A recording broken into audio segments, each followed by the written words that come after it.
За прв пат во Скопје се одржува саем на книга на албански јазик. Градоначалникот на општина Чај Ризет Меджити истакна дека овој саем ќе стане трајна традиција која ќе расте од година во година. Ky panair përveç se është një ngjarje e madhe kulturore, është dëshmi se gjuha shqipe vazhdon të jetojë, të krijojë dhe të pasurohet. Në të njëjtën kohë, është një shprehje e fuqisë së fjalës shqipe, e cila vazhdon të kapërcej kohën dhe kufit. Писателот Алија Лиу порача манифестацијата треба да биде сакана и негувана од сите, бидејќи досега не достигала присутноста на книгата во Скопје. Autor, botues dhe lexues është një trio e pandar dhe ajo mund të funksionojë vetëm si e tillë.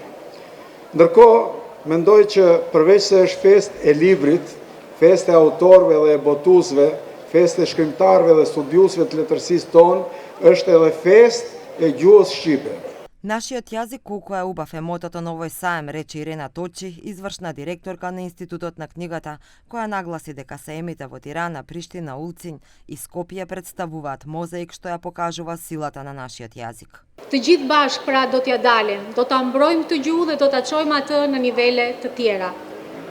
Instituti i Librit dhe i Promocionit së bashku me komunën vendosën që këtë panair ta kthejnë në një traditë.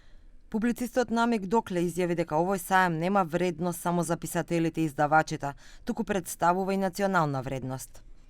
Është vërtet çast historik, se i mungonte një panair i tillë, i mungonte pranimi i librit Shkupit, që tash do të jetë në shoqëri të barabartë me panairin ndërkombëtar të Tiranës dhe me panairin ndërkombëtar të Prishtinës. Инаку саемот ќе трае 3 дена, почнувајќи од денес на плоштадот Скендербек. На последниот ден од саемот ќе бидат доделени литературни награди.